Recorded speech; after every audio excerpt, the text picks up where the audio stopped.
ভারতীয় উপমহাদেশে তিনি এসেছিলেন ইসলাম প্রচারের জন্য। দুনিয়া বিমুখতা, আল্লাহ ভীরুতা তার অন্তরে জায়গা করে নিয়েছিল। আল্লাহর ইবাদত বন্দেগী করে তিনি জীবন অতিবাহিত করেছেন। তিনি দ্বিতীয় হিজরির বিখ্যাত সুফি ও ইসলাম বিশ্লেষক।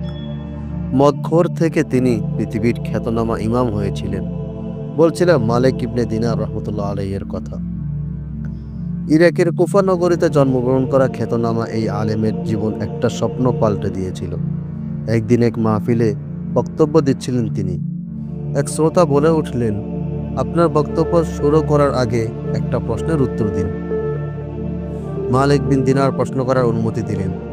বয়স্ক শ্রোতা বললেন, আজ থেকে 10 বছর আগে আপনাকে মাতাল অবস্থায় পড়ে থাকতে দেখেছি। আপনি সেই অবস্থা থেকে কিভাবে ফিরে এলেন এবং ওয়াজ করার জন্য এখানে এলেন? মালিক বিন দিনার কিছুক্ষণ মাথা নিচু করে রইলেন, তারপর বললেন, ঠিক বলেছেন, আমি সেই ব্যক্তি। শুনুন তাহলে আমার কাহিনী। এক কদরের রাতে মদের দোকান বন্ধ ছিল। দোকানে গিয়ে অনেক অনুরোধ করে এক বোতল মদ কিনলাম। বাসায় গিয়ে খাবো এই শর্তে। বাসায় ঢুকলাম। ঢুকেই দেখি আমার স্ত্রী নামাজ পড়ছে। আমি আমার ঘরে চলে গেলাম এবং বোতলটা টেবিলে রাখলাম। আমার 3 বছরের শিশু মেয়েটা দৌড়ে এলো। টেবিলের সাথে ধাক্কা খেয়ে মদের বোতলটা মাটিতে পড়ে ভেঙে গেল। অবুঝ মেয়েটি খিলখিল করে হাসতে লাগলো। ভাঙ্গা বোতল ফেলে দিয়ে আমি ঘুমিয়ে গেলাম। সে রাতে আর মদ খাওয়া হলো না আমার। পরের বছর আবার লাইলাতুল কদর এলো। আমি আবার মদ নিয়ে বাড়ি ফিরে এলাম। বোতলটা টেবিলে রাখলাম। হঠাৎ বোতলটার দিকে তাকাতেই কান্নায় বুক ফেটে গেল। 3 মাস হলো আমার শিশু কন্যাটি মারা গেল। বোতলটা বাইরে ফেলে দিয়ে আমি ঘুমিয়ে পড়লাম। স্বপ্নে দেখছি এক বিরাট সাপ আমায় তাড়া করছে। এত বড় সাপ আমি জীবনেও দেখিনি। আমি ভয়ে দৌড়াচ্ছি। এমন সময় এক দুর্বল বৃদ্ধকে দেখে অনুরোধ করলাম আমাকে রক্ষা করতে। বৃদ্ধ বলল, আমি খুব দুর্বল এবং ক্ষুধার্ত। এই সাপের সাথে আমি পারবো না। তুমি এই পাহাড়ের ডানে উঠে যাও। পাহাড়ে গিয়ে দেখি দাউ দাউ আগুন জ্বলছে আর পিছনে এগিয়ে আসছে সেই সাপ। বৃদ্ধের কথা মতো ডানে ছুটলাম। দেখলাম সুন্দর একটা বাগান, বাচ্চারা খেলছে। গেইটে দারোয়ান। দারোয়ান বলল, বাচ্চারা দেখো তো এই লোকটিকে, একে সাপটা খেয়ে ফেলবে, নয়তো আগুনে ফেলে দেবে। দারোয়ানের কথা বাচ্চারা ছুটে এলো।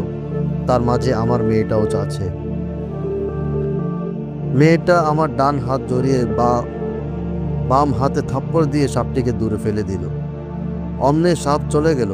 আমি অবাক হয়ে বললাম, মা, তুমি এত ছোট আর এত বড় সাপ তোমায় ভয় পায়? মেয়ে বলল, আমি জান্নাতি মেয়ে, জাহান্নামী সাপ আমায় ভয় পায়। বাবা, ওই সাপকে তুমি চিনতে পেরেছ? আমি বললাম, না মা। আমার মেয়ে বলল, বাবা, এ তো তোমার নফস। নফসকে তুমি এত বেশি খাবার দিয়েছ যে সে আজ এত বড়, এত শক্তিশালী হয়েছে। সে তোমাকে আজ জাহান্নাম পর্যন্ত দাঁড়িয়ে নিয়ে এসেছে। মেয়েকে বললাম, পথে এক দুর্বল বৃদ্ধ আমাকে এখানে আসার পথ বলে দিয়েছে। সে কে? মেয়ে বলল, তাকেও চিনুনি? সে তোমার রূহ। তাকে তো কোনো দিনও খেতে দাওনি তুমি। সে না খেয়ে এতই দুর্বল হয়ে পড়েছে যে কোনো রকম বেঁচে আছে। আমার ঘুম ভেঙে গেল। সেই দিন থেকে আমি আমার রূহকে খাদ্য দিয়ে যাচ্ছি আর নফসের খাদ্য একেবারে বন্ধ করে দিয়েছি। চোখ বন্ধ করলে সেই ভয়াল রূপটি দেখতে পাই আর দেখি রূহকে। আহা, কত দুর্বল, হাঁটতে পারে না। ঝরঝর করে কেঁদে ফেললেন মালিক বিন দিনার। তাই আসুন নিজের নফসকে হেফাজত করি, নয়তো চিরস্থায়ী হবে জাহান্নাম। মহান আল্লাহ আমাদের সবাইকে সঠিক পথে চলার তৌফিক দান করুন। আমিন।